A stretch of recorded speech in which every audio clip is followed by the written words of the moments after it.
आपका एक बार फिर से हार्दिक स्वागत है सर्वोदय क्लासेज के यूट्यूब चैनल पर। और विद्यार्थियों, हमने पिछले पेपर में यानी कि पिछली जो हमने क्लास ली थी उसमें एक पेपर ऐड किया था आप लोगों के लिए। उम्मीद करूं वो तरीका बहुत पसंद आया होगा और यकीन मानिए कि अब आपके सामने जो भी वीडियो अपलोड होगा, जो भी वीडियो आप देखोगे, उस वीडियो से रिलेटेड इंपॉर्टेंट सवाल अकॉर्डिंग टू एग्जाम पैटर्न आप लोगों को मिलेगा हर वीडियो के साथ। कमेंट बॉक्स में जाइए, वहां आपको मिलेगा आपका पेपर। केवल एक क्लिक करना है, अपना नाम एंटर करना और पेपर दीजिए। मुझे लगता है इस तरह की व्यवस्था, इस तरह का जो तरीका है वो किसी भी क्लास के साथ नहीं है और सर्वोदय क्लासेज ने इस तरह का प्रयोग पहली बार किया है। तो मैं ये चाहता हूं कि ये जो प्रयोग हमने किया है इसका लाभ आप भी उठाइए और अपने मित्रों को भी ये चीज शेयर कीजिए। उन्हें भी ये बताइए कि हम जो क्लास पढ़ रहे हैं उसमें इस तरह की व्यवस्था है। तो टेस्ट देने के दो फायदे हो जाते हैं। एक तो जैसे आप वीडियो देख रहे हो तो आपको ये भी नहीं पता होता किस तरह का तो सवाल बनेगा। दूसरा ये भी हो जाता है कि मुझे कितना याद रहा। इससे आपकी मेमोरी की जांच भी तुरंत हो पाएगी और ये बहुत अच्छा तरीका होगा कॉन्सेप्ट क्लियर करने का। तो जुड़े रहिए हमारे साथ यूट्यूब चैनल से और हम जरूर कुछ ना कुछ नए नए प्रयोग करते रहेंगे। तो चलिए, आज का हमारा जो टॉपिक है विद्यार्थियों, ये क्या देखिए, सर्वोच्च न्यायालय का हम टॉपिक पढ़ रहे हैं अर्थात सुप्रीम कोर्ट के हम बारे में पढ़ना चाहते हैं आज। तो चलिए स्टार्टिंग से पढ़ते हैं। पहले मैं चलता हूं 1935 के अधिनियम में। 1935 के भारत शासन अधिनियम में विद्यार्थियों एक फेडरल कोर्ट की स्थापना का प्रस्ताव था, यानी कि संघीय न्यायालय बनाने की बात कही गई थी। और यह संघीय न्यायालय 1935 के अधिनियम के द्वारा 1937 में स्थापित किया गया था। लेकिन नोट करने वाली बात यह थी कि यह जो संघीय न्यायालय स्थापित किया गया था, यह भारत की देशी रियासतों और अंग्रेजी सरकार के बीच होने वाले मनमुटाव को सुनता था, लेकिन यह अंतिम शक्ति नहीं रखता था, क्योंकि अंतिम शक्ति जो फैसला करने की थी वो लंदन में स्थित थी प्रिवी काउंसिल। प्रिवी काउंसिल को यह शक्ति प्राप्त थी कि वो अंतिम फैसला वो करे। तो ये तो सुप्रीम कोर्ट की एक तरह से हम मान सकते हैं कि नींव थी। अगर हमारा वर्तमान जो उच्चतम न्यायालय यानी सर्वोच्च जो न्यायालय है, सुप्रीम कोर्ट है, इसकी अगर हम बात करेंगे तो विद्यार्थियों, ये देश की आजादी के बाद, संविधान लागू होने के बाद 26 जनवरी 1950 को स्थापित होता है और इसका उद्घाटन किया जाता है विद्यार्थियों 28 जनवरी 1950 को। तो यह हमारा वर्तमान सर्वोच्च न्यायालय। और याद रखिए, भारत में यह न्याय का अंतिम स्रोत है। न्याय का ये अंतिम स्रोत है। कुछ विद्यार्थी कहेंगे नहीं, न्याय का अंतिम स्रोत तो राष्ट्रपति होता है। ध्यान दीजिए, राष्ट्रपति न्याय नहीं करता है विद्यार्थियों, वो केवल क्षमा करता है। न्याय करने का काम सुप्रीम कोर्ट, हाई कोर्ट या अन्य कोर्ट ही करते हैं। तो भारत में सुप्रीम कोर्ट न्याय का अंतिम स्रोत है, अर्थात ये सबसे बड़ा स्रोत है। यहां पर लंदन वाली व्यवस्था को हम समाप्त कर रहे हैं। तो 28 जनवरी 1950 को हमारे सर्वोच्च न्यायालय की स्थापना होती है विद्यार्थियों, यानी कि उद्घाटन होता है। 26 जनवरी को इसकी स्थापना की गई थी। और ये जो सर्वोच्च न्यायालय है, ये आर्टिकल 124 से लेकर 147 तक लिखा गया है। तो एक चीज और बता दूं, यहां हम सारे आर्टिकल नहीं पढ़ेंगे विद्यार्थियों, हम केवल महत्वपूर्ण आर्टिकल पर विचार करेंगे, उनसे जुड़े हुए मुद्दों को समझने की कोशिश करेंगे। तो चलिए देखते हैं। सबसे पहले मैं लिख रहा हूं विद्यार्थियों अनुच्छेद 124, क्योंकि जैसे जैसे आर्टिकल बढ़ते जाएंगे हमें सुप्रीम कोर्ट से जुड़ी हुई जानकारियां प्राप्त होती जाएगी। अनुच्छेद 124 में कौन कौन सी व्यवस्थाएं शामिल की गई है? तो सबसे पहली व्यवस्था है विद्यार्थियों गठन की। कहता है सर्वोच्च न्यायालय एक मुख्य न्यायाधीश और अन्य न्यायाधीशों से मिलकर गठन होगा। तो वर्तमान की अगर मैं बात करूं तो सर्वोच्च न्यायालय में 33 अन्य, एक मुख्य, यानी कि टोटल न्यायाधीशों की संख्या हो चुकी है 34। एक मुख्य न्यायाधीश होता है और 33 अन्य न्यायाधीश होते हैं। ये वर्तमान की व्यवस्था की बात की गई मैंने। अगर हम बात करते हैं जब इसके गठन हुआ था तब की, तो जब गठन हुआ था तब इसमें केवल 7 और 1 यानी कि 8 ही न्यायाधीश होते थे। तो वर्तमान में ये व्यवस्था हाल ही में 2019 में बदली गई थी कि अब न्यायाधीशों की जो संख्या है वो 33+1 कर दी गई है। तो सबसे पहले आता है इसमें गठन। दूसरी चीज इसी आर्टिकल 124 में आती है, वो रख देते हैं हम, और वो है नियुक्ति की बात करते हैं। आर्टिकल 124 में नियुक्ति भी आती है। तो नियुक्ति कौन करता है जजों की? तो हमारा उत्तर होगा राष्ट्रपति द्वारा नियुक्ति होती है। फिर यहां एक सवाल और आता है कि राष्ट्रपति हर कार्य मंत्रिमंडल की सिफारिश से करते हैं, तो क्या वो जजों की नियुक्ति में भी मंत्रिमंडल का सहयोग लेते हैं? तो हम यहां जवाब देंगे नहीं। मुख्य रूप से राष्ट्रपति जो नियुक्ति करते हैं विद्यार्थियों, ये कॉलेजियम की सिफारिश पे होती है, कॉलेजियम की सिफारिश पर। तो कुछ विद्यार्थियों के लिए शब्द नया हो सकता है कॉलेजियम। तो पहले मैं कॉलेजियम को समझा देता हूं थोड़ा सा। देखिए यहां देखिए कॉलेजियम क्या है। कॉलेजियम क्या है? तो कॉलेजियम की अगर मैं बात करूं तो इसमें एक मुख्य न्यायाधीश यानी कि सीजेआई और 4 वरिष्ठ न्यायाधीश, ये हो गए टोटल 5 न्यायाधीश। और इन 5 न्यायाधीशों का जो पैनल है उसी को हम कॉलेजियम कहते हैं। ये 5 जजों का जो न्यायाधीशों का जो पैनल अगर राष्ट्रपति को जो भी सिफारिश करेगा, जिस भी व्यक्ति की नियुक्ति, किसी भी व्यक्ति का ट्रांसफर, इनकी अगर वो सिफारिश करते हैं कॉलेजियम राष्ट्रपति से, तो उसी के अनुसार राष्ट्रपति नियुक्ति भी करते हैं और हाईकोर्ट के जजों का ट्रांसफर भी करते हैं। तो सवाल यह आता है कि कॉलेजियम जो व्यवस्था है वो भारत के लोकतंत्र के अनुसार नजर नहीं आ रही है। इसका सीधा सा अर्थ है कि जज ही जजों की नियुक्ति करते हैं, वो भी बंद कमरे में बैठ के डिसीजन कर लेते हैं। इस चीज को बनाना है और राष्ट्रपति यहां बाध्य है, नोट कीजिएगा, राष्ट्रपति यहां बाध्य है। ये उन्हें 1993 में बाध्य कर दिया गया था, क्योंकि कॉलेजियम की व्यवस्था विद्यार्थियों 1993 में शुरू हुई थी देश में। पहली बार 1993 में नियुक्तियां की गई थी। उस समय भारत के मुख्य न्यायाधीश थे जे.एस. वर्मा। जब कॉलेजियम की व्यवस्था को शुरू किया गया था तब जे.एस. वर्मा भारत के मुख्य न्यायाधीश अर्थात चीफ जस्टिस ऑफ इंडिया थे। तो यह व्यवस्था लोकतंत्र के अनुरूप इसलिए नहीं आ रही क्योंकि इसमें जनता की डायरेक्ट या इनडायरेक्ट कोई भागीदारी नहीं है। इसी व्यवस्था को बदलने के लिए 2014 में एनजेएससी का गठन किया गया था विद्यार्थियों। इस कॉलेजियम व्यवस्था को समाप्त करने के लिए एनजेएससी का गठन हुआ था, नेशनल जुडिशियल अपॉइंटमेंट कमीशन, जिसके लिए 99वां संविधान संशोधन भी किया गया था संविधान में। लेकिन सर्वोच्च न्यायालय ने 99वां संविधान संशोधन जिसका नाम एनजेएससी था उसे जीरो घोषित कर दिया, अर्थात उसे संविधान के विरुद्ध घोषित करके उसे खत्म कर दिया था। इसका सीधा अर्थ है कि अभी भी जो व्यवस्था है नियुक्ति की वो कॉलेजियम से ही नियुक्तियां हो रही है और कॉलेजियम अभी भी कार्यरत है। तो यहां मैंने लिखा नियुक्ति राष्ट्रपति करेंगे, लेकिन किसकी सिफारिश पे करेंगे? तो आप कहोगे कॉलेजियम की सिफारिश पर करेंगे। इसी में 124 में अगर मैं आगे बढ़ूं तो इसमें देखो और कौन कौन से बिंदु हम रख रहे हैं। नियुक्ति राष्ट्रपति कर रहे हैं तो योग्यता की थोड़ी चर्चा कर लेते हैं। योग्यता क्या होनी चाहिए कि नियुक्ति हो? तो सर्वोच्च न्यायालय का न्यायाधीश बनने के लिए विद्यार्थियों क्या क्या योग्यता की आवश्यकता पड़ती है? देखिए इसमें पहली योग्यता है कम से कम 5 वर्ष तक किसी हाईकोर्ट में जज रहा हो, किसी हाईकोर्ट में जज रहा हो। बीच में आता है या का अर्थ है कि जिन 3 में योग्यताएं लिखूंगा तीनों में से कोई एक योग्यता होनी चाहिए। या फिर वह व्यक्ति कम से कम 10 वर्ष तक अधिवक्ता, अधिवक्ता का अर्थ है वकालत की हो। कहां की हो? किसी उच्च न्यायालय में की हो या उच्चतम न्यायालय में की हो। कुल मिलाकर उसे 10 वर्ष तक वकालत का अनुभव होना चाहिए। छोटे न्यायालय में नहीं, कम से कम उच्च न्यायालय, एक से अधिक उच्च न्यायालय में भी किए तो भी वो काउंटिंग में आती है। या राष्ट्रपति की नजर में कानून का ज्ञाता हो, कानून का ज्ञाता हो। तो ये 3 योग्यताएं जो दिखी गई है, तीनों में से कोई एक योग्यता होने पर ही जज बनाया जाता है। तीनों एक साथ होना आवश्यक नहीं है। तो योग्यता की प्रश्न आता है तब भी आर्टिकल 124 ही आएगा। इसके बाद लेता हूं विद्यार्थियों, नियुक्ति होनी, योग्यता आ गई, तो एक जज कितने समय तक काम करेगा? तो मैं बात करना चाहता हूं जजों के कार्यकाल की। जज का कार्यकाल कितना होता है? तो जज का कार्यकाल विद्यार्थियों 65 वर्ष की आयु तक।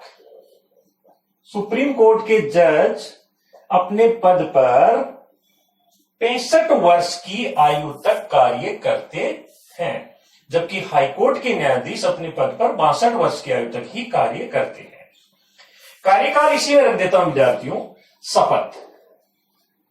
अगर शपथ की बात करें तो राष्ट्रपति के समक्ष ही शपथ ग्रहण करते हैं, राष्ट्रपति या राष्ट्रपति के द्वारा नियुक्त कोई भी व्यक्ति।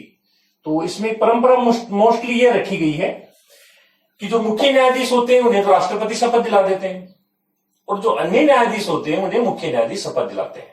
तो राष्ट्रपति या राष्ट्रपति द्वारा नियुक्त कोई भी व्यक्ति सभी को, सब जजों को शपथ दिलाते हैं। और यह जो शपथ है विद्यार्थियों, ये अनुसूची 3 में वर्णित है, अनुसूची 3 में वर्णित है। और अनुसूची 3 में इसमें जो प्रारूप है वो किस प्रारूप के अनुसार शपथ लेते हैं, तो शपथ का जो प्रारूप है वो ये है, संविधान के प्रति निष्ठा रखेंगे, संविधान के प्रति निष्ठा, और साथ में अपने पद की शपथ ग्रहण करते हैं।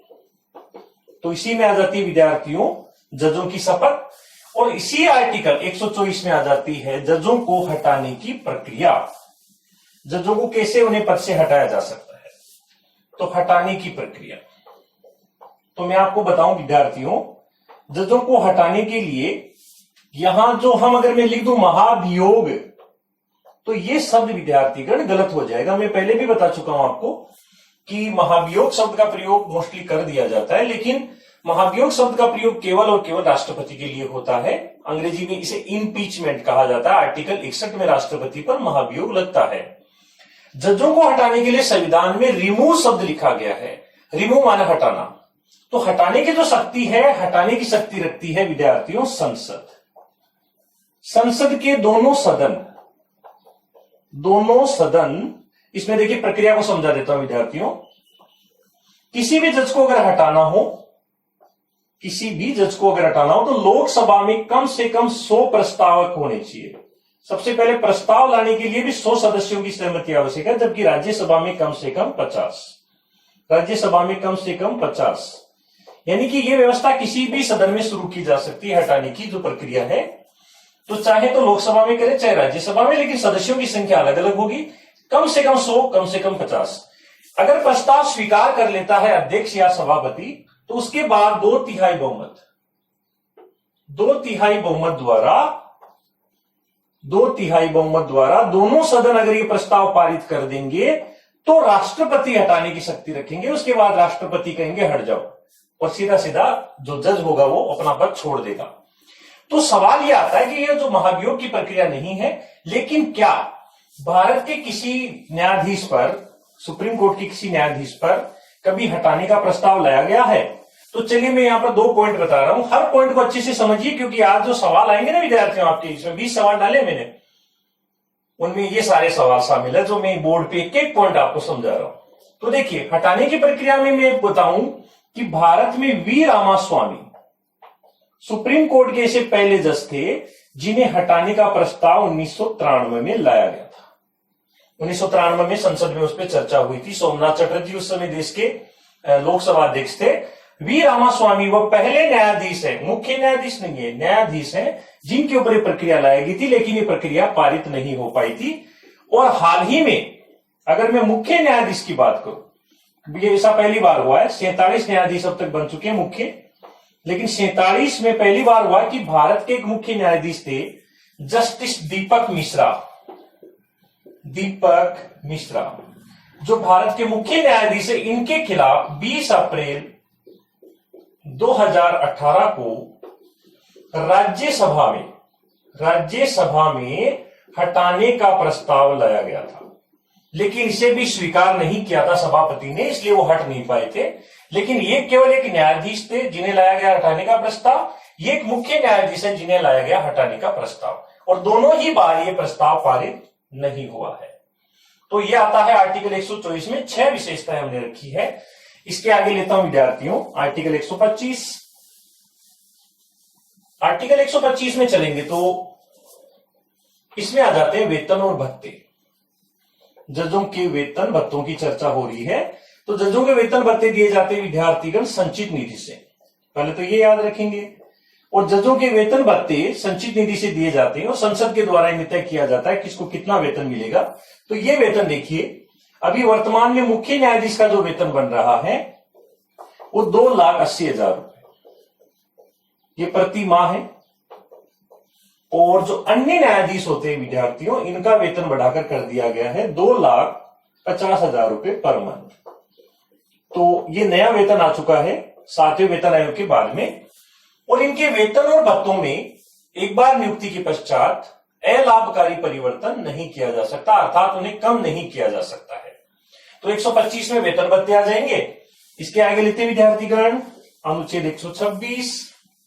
और अनुच्छेद 126 ये कहता है कि जब मुख्य न्यायाधीश पद पर ना हो, मुख्य न्यायाधीश अनुपस्थित हो, तो ऐसी कंडीशन में जो वरिष्ठ न्यायाधीश होगा, वरिष्ठ न्यायाधीश जो भी होगा वो क्या करेगा, मुख्य न्यायाधीश के पद पर कार्य करेगा, पद पर कार्य करेगा।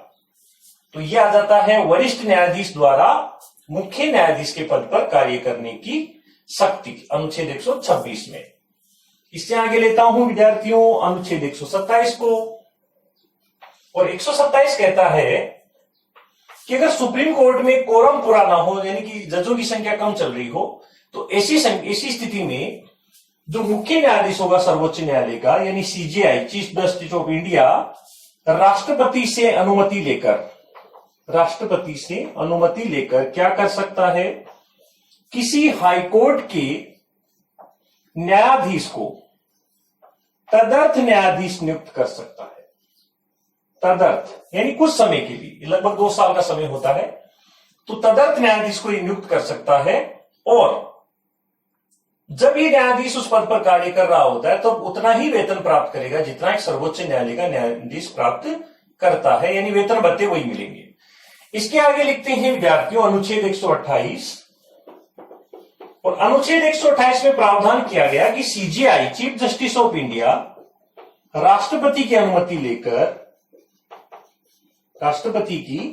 लेकर क्या कर सकता है, किसी सेवानिवृत्त जो ऑलरेडी रिटायरमेंट हो चुका है, ऐसे न्यायाधीश को भी पुनः न्यायालय में बुला सकता है और उन्हें कोई कार्य सौंप सकता है, फैसले उनको दिए जा सकते हैं। तो सेवानिवृत्त न्यायाधीशों को भी पुनः काम पर लगाया जा सकता है, ऐसा कहता है 128 नंबर का आर्टिकल। इसके बाद जो एक महत्वपूर्ण आर्टिकल आ रहा है विद्यार्थीगण, मैं इसको स्टार दूंगा। स्टार अगर दे रहा हूं तो इसका मतलब कोई ना कोई इंपॉर्टेंट चीज इसमें है। और आर्टिकल 129 ये हमारा नया आर्टिकल है। आर्टिकल 129 कहता है सर्वोच्च न्यायालय एक अभिलेख न्यायालय होगा। अभिलेख न्यायालय, इसका अर्थ यह समझ लीजिए कि सुप्रीम कोर्ट अभिलेख न्यायालय का मतलब यह रखता है कि पॉइंट नंबर 1, कोई भी व्यक्ति चाहे वो कितना ही बड़ा पदाधिकारी हो, वो न्यायालय की अवमानना नहीं कर सकता, अवमानना नहीं कर सकता। इसका सीधा अर्थ यह हुआ कि कोई व्यक्ति सर्वोच्च न्यायालय द्वारा दिए गए फैसले को मानने से इनकार नहीं कर सकता। अगर मान लीजिए कोई आदमी सुप्रीम कोर्ट कोई फैसला देता और मानने से इनकार कर दे, तो इसे सर्वोच्च न्यायालय में रखा जाएगा, अवमानना के तौर पर सर्वोच्च न्यायालय इसको लेगा और ऐसे व्यक्ति के खिलाफ सख्त से सख्त कार्यवाही की जाती है। तो एक तो अवमानना नहीं कर सकता। दूसरा, अभिलेख न्यायालय का अर्थ है कि सभी न्यायालय, चाहे वो हाई कोर्ट है, जिला कोर्ट है या छोटे कोर्ट है, सभी न्यायालय सुप्रीम कोर्ट के द्वारा दिए गए कोई भी फैसला जो सुप्रीम कोर्ट देता है उसे अभिलेख के रूप में स्वीकार करेंगे। अर्थात इमेजिन इस तरह से कीजिए, छोटा सा एग्जांपल देते हैं कि सुप्रीम कोर्ट किसी फैसले में किसी मुकदमे में कोई फैसला देता है,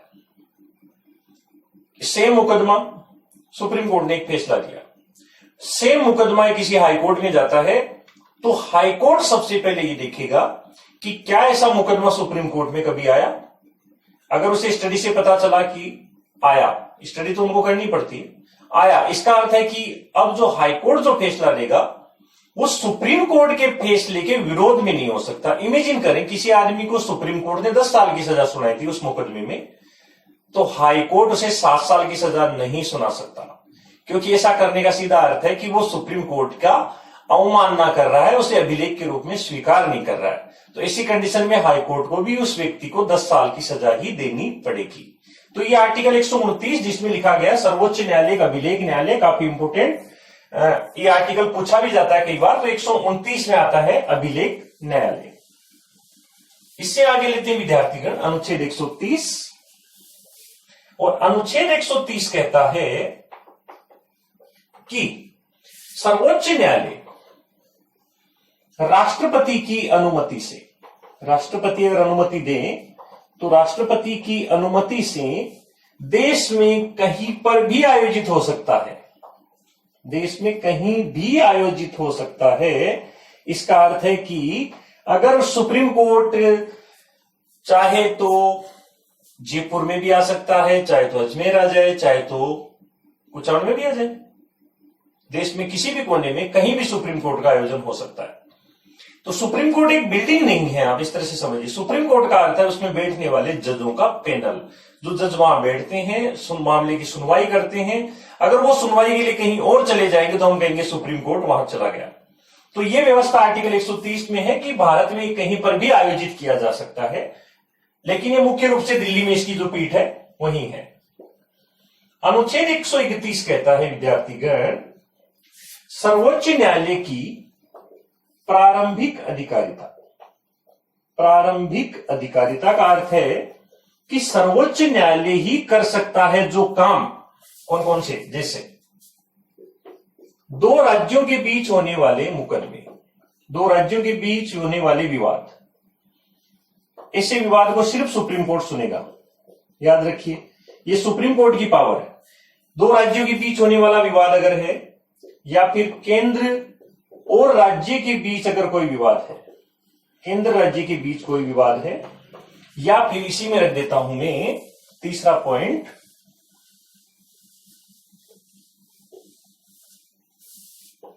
एक तरफ राज्यों का संघ है, एक से ज्यादा राज्य हैं, और एक तरफ केंद्र सरकार है, तो इनके बीच होने वाले विवादों को भी हमेशा सुप्रीम कोर्ट ही सुनेगा। यहां किसी हाईकोर्ट की शक्ति नहीं है कि वो इन्हें सुन पाए। लेकिन यहां पर एक छोटी सी जानकारी मैं आपको और दूंगा विद्यार्थियों, कि दो राज्यों के बीच होने वाले जल विवाद, दो राज्यों के बीच अगर नदी विवाद है, जल विवाद है, तो ऐसे विवादों को सुलझाने के लिए अपनी संसद में व्यवस्था की गई है। संसद ऐसे राज्यों के जल विवाद को सुलझाने के लिए अनुच्छेद 262 का प्रयोग करते हुए एक न्यायाधिकरण का गठन कर सकती है। न्यायाधिकरण का गठन कर सकती है। एक ऐसा एक सुप्रीम कोर्ट या हाई कोर्ट के जो रिटायर्ड जज होते हैं उनको मिलाकर एक ऐसा पैनल बना सकती है जो उन दोनों राज्यों के बीच होने वाले जल विवाद को सुलझाए। तो न्यायाधिकरण का जो गठन करती है वो संसद कर सकती है। आर्टिकल 262 में कब करेगी? जब जल विवाद का कोई मुकदमा हो, सीधा सुप्रीम कोर्ट वो नहीं जाता है। इससे आगे लेते विद्यार्थियों अनुच्छेद 132। अनुच्छेद 132 कहता है सुप्रीम कोर्ट की अपीलीय अधिकारिता, अर्थात कोई व्यक्ति हाईकोर्ट से अगर फैसला प्राप्त करता है और वो संतुष्ट नहीं है तो ऐसी कंडीशन में वो सुप्रीम कोर्ट जाता है। और सुप्रीम कोर्ट जाने के लिए जो आर्टिकल 132 है वो सुप्रीम कोर्ट को अधिकार प्रदान करता है कि कोई व्यक्ति अगर अपील करता है तो उसकी अपील को किस तरह से एक्सेप्ट किया जाएगा या सुना जाएगा। इसी तरह से अनुच्छेद 133 आता है विद्यार्थियों। अनुच्छेद 133 में आता है सिविल मुकदमों में अपील की अधिकारिता।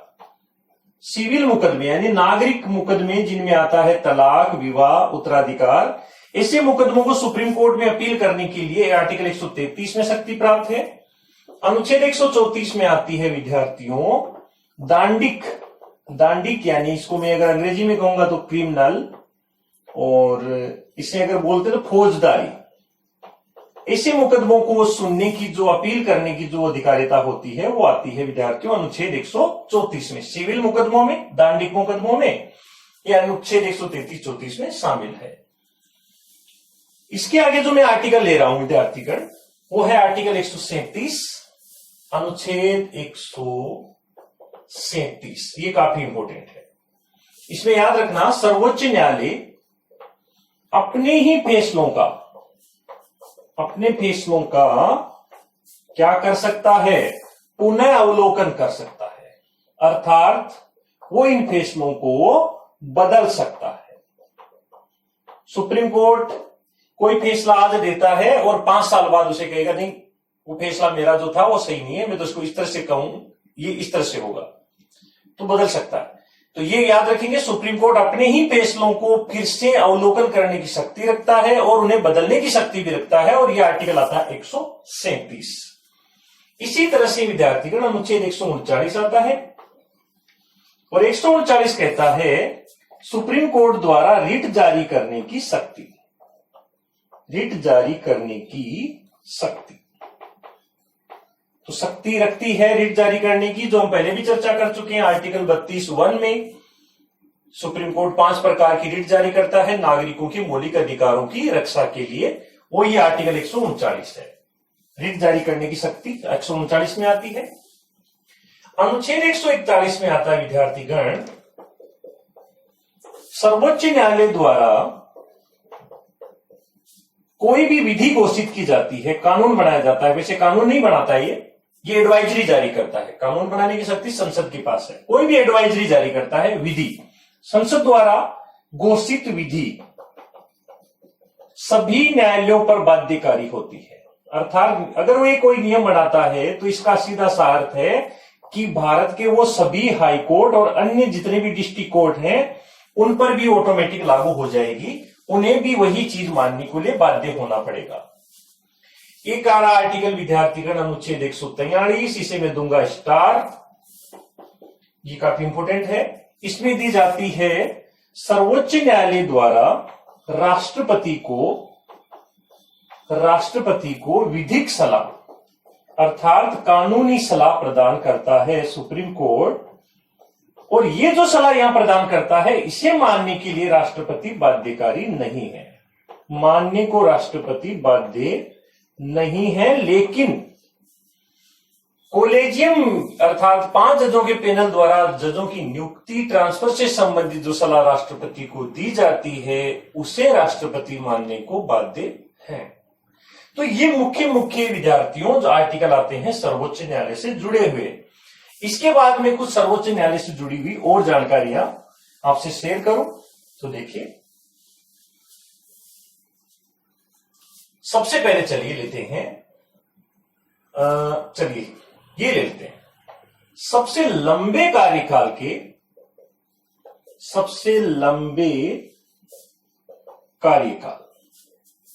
के सीजेआई कौन थे? Chief justice of India. तो इनका नाम था विद्यार्थियों YV चंद्रचूड़। इन्होंने 1978 से लेकर 1985 तक अपने पद पर कार्य किया था, और ये भारत के सबसे लंबे कार्यकाल के मुख्य न्यायाधीश थे। अगर सबसे लंबे कार्यकाल के आ रहे हैं तो सबसे कम कार्यकाल के भी आने चाहिए कि नहीं आने चाहिए? मोदी जी पूछते ना, होना चाहिए कि नहीं होना चाहिए? तो बस वही बात है। सबसे कम कार्यकाल के सीजीआई की बात करूं तो सबसे कम कार्यकाल के सीजीआई थे KN सिंह, कमल नारायण सिंह, जिनका कार्यकाल देखिए कितना रहा, 25 नवंबर 1991 से 12 दिसंबर 1991, और इनका कार्यकाल रहा विद्यार्थियों सिर्फ 17 दिन, ओनली 17 डेज। सबसे लंबे कार्यकाल के मुख्य न्यायाधीश और ये सबसे कम कार्यकाल के मुख्य न्यायाधीश। इससे आगे लेता हूं सुप्रीम कोर्ट से जुड़ी और बातें। तो देखिए, सुप्रीम कोर्ट से जब कॉलेजियम की स्थापना नहीं हुई थी तब जजों की नियुक्ति संसद यानी मंत्रिमंडल राष्ट्रपति से सिफारिश करके, संसद नहीं करती थी, राष्ट्रपति से सिफारिश करता था मंत्रिमंडल और नियुक्ति होती थी। फिर क्या हुआ? जब इंदिरा गांधी की सरकार थी उस समय ऐसा पहली बार हुआ। बहुत इंपॉर्टेंट सवाल है। हम ये मान के चलते हैं कि जो सबसे वरिष्ठ होगा वही देश का मुख्य न्यायाधीश बनेगा। वरिष्ठ का मतलब हुआ कि मैं कह रहा हूं 33 + 1 न्यायाधीश है वर्तमान में। तो इन 33 में जैसे ये मुख्य न्यायाधीश की सीट खाली हो जाएगी और इनकी सीट अगर खाली हो जाएगी तो इन 33 में से एक मुख्य न्यायाधीश यहां बनेगा। और मैं पूछूं आपसे कि बताओ कौन बनेगा, तो आप कहोगे 33 में से जो वरिष्ठ होगा वो बनेगा। लेकिन भारत में ऐसा हुआ 1973 में पहली बार ऐसा हुआ कि वरिष्ठता का उल्लंघन कर दिया गया। वरिष्ठता का उल्लंघन करके एक जज बनाए गए थे, उनका नाम अगर आपको पता हो तो बताइए, नहीं पता कोई बात नहीं। इनका नाम था A.N. रॉय। वरिष्ठता का उल्लंघन करके सीजेआई बनने वाले पहले मुख्य न्यायाधीश थे A.N. रॉय, जिन्हें 3 जजों, जो वरिष्ठ जज थे, उन्हें साइड में रख के और उन्हें भारत का मुख्य न्यायाधीश बनाया गया था, जो एक विवादित फैसला था। इससे आगे लेते हैं विद्यार्थियों, वरिष्ठता का उल्लंघन यहां पर हुआ। अब बात करेंगे महिला न्यायाधीशों की। तो विद्यार्थीगण, सुप्रीम कोर्ट में अब तक कोई भी महिला मुख्य न्यायाधीश नहीं बनी है। सर्वोच्च न्यायालय में आज तक कोई महिला मुख्य न्यायाधीश के तौर पर नियुक्त नहीं हुई है, लेकिन न्यायाधीश जरूर बनी है। मुख्य न्यायाधीश नहीं बनी है, केवल न्यायाधीश बनी है। तो भारत के सुप्रीम कोर्ट में न्यायाधीश बनने वाली प्रथम महिला की अगर हम बात करें, सुप्रीम कोर्ट में न्यायाधीश बनने वाली प्रथम महिला, तो प्रथम महिला का नाम था विद्यार्थीगण फातिमा बीवी सईद। ये 6 अक्टूबर 1989 को न्यायाधीश के तौर पर नियुक्त की गई थी सर्वोच्च न्यायालय में। और अब तक 8 महिलाएं भारत के सुप्रीम कोर्ट में न्यायाधीश बनी हैं। और वर्तमान में सर्वोच्च न्यायालय में विद्यार्थियों 3 महिला न्यायाधीश ऑलरेडी वर्क पे है, यानी कार्यरत हैं। वर्तमान में सुप्रीम कोर्ट में 3 महिला मुख्य न्यायाधीश नहीं, न्यायाधीश हैं, 3 न्यायाधीश। तो 3 न्यायाधीश महिलाएं हैं, जिनमें एक का नाम है आर भानुमति, दूसरी का नाम है इंदु मल्होत्रा। और याद रखना, इंदु मल्होत्रा बार से नियुक्त की जाने वाली प्रथम महिला है। बार का अर्थ होता है जो वकीलों का जो एक संघ होता है, अधिवक्ताओं का एक संघ कह सकते हैं या उसको यूनियन कह सकते हैं। उस यूनियन से सेलेक्ट करके, क्योंकि इंदु मल्होत्रा जज नहीं रही है किसी भी न्यायालय में, वो वकील थी और वकील के तौर से सीधा उठा के उसे जज बनाया गया। ऐसा पद पाने वाली वो भारत की पहली महिला है, इंदु मल्होत्रा। और तीसरी महिला अभी न्यायालय में कार्यरत है, इनका नाम है इंदिरा बनर्जी। तो ध्यान दीजिए, वर्तमान में सुप्रीम कोर्ट में 3 महिला न्यायाधीश काम कर रही हैं। और एक चीज और बताई जाए आपको विद्यार्थियों, नियम यह भी बनाया गया है कि जितने भी न्यायाधीश नियुक्त होंगे उनमें एक न्यायाधीश मुस्लिम होना आवश्यक है। एक न्यायाधीश मुस्लिम होना आवश्यक है, यह भी याद रखना, मुस्लिम होना अनिवार्य है। आप लिस्ट सर्च कीजिए, वर्तमान में जो करंट जो न्यायाधीश हैं आप देखेंगे उनमें एक मुस्लिम का नाम आपको जरूर जरूर मिलेगा। ये भी एक रूल बनाया गया है, वैसे संविधान में नहीं है, लेकिन ये परंपरा के तौर पे शामिल किया गया ताकि जो अल्पसंख्यक समुदाय के लोग हैं उन्हें भी ये लगे कि उनका नेतृत्व सुप्रीम कोर्ट में हो रहा है। और अब हम लेते हैं विद्यार्थीगण भारत के पहले मुख्य न्यायाधीश की बात करना चाहेंगे। तो भारत के प्रथम मुख्य न्यायाधीश थे विद्यार्थियों, भारत के प्रथम सीजेआई थे हीरालाल जी कानिया। ये भारत के पहले मुख्य न्यायाधीश। और वर्तमान की बात करूं तो वर्तमान मुख्य न्यायाधीश है देश के, आप सब उनका नाम जानते हैं, शरद अरविंद बोबड़े, जो भारत के 47वें मुख्य न्यायाधीश हैं और वर्तमान में कार्यरत हैं। इससे पहले, ऐसे बोबड़े से पहले भारत के जो मुख्य न्यायाधीश थे वो तरुण गोगोई थे। और तरुण गोगोई ने ही जो भारत का एक विवादित फैसला था, अयोध्या विवाद था मंदिर का, वो फैसला उन्होंने दिया था नवंबर 2019 में। तो इस तरह से सुप्रीम कोर्ट से जुड़ी हुई हमारी मुख्य बातें विद्यार्थीगण, जिन्हें प्रश्नों के रूप में मेरे द्वारा लिखा गया पहला कमेंट, उस कमेंट में आपको क्लिक करते ही पूरा पेपर आपको मिल जाएगा, उससे आप हल कीजिए। उस पेपर की विशेषता और है कि वो आपको ये भी बता देगा कि अगर आप गलत उत्तर लगाते हैं तो वो ये भी बताएगा कि सही उत्तर क्या होता। तो इस तरह से आप अपने आप को परख भी सकते हैं और ये चीज अपने दोस्तों से भी शेयर कीजिए, उन्हें भी इस हमारे ग्रुप से जोड़िए, सर्वोदय क्लासेज में उनको लाइए, उनका वेलकम कीजिए ताकि उन्हें भी इस चीज का ज्यादा से ज्यादा लाभ मिल पाए। धन्यवाद।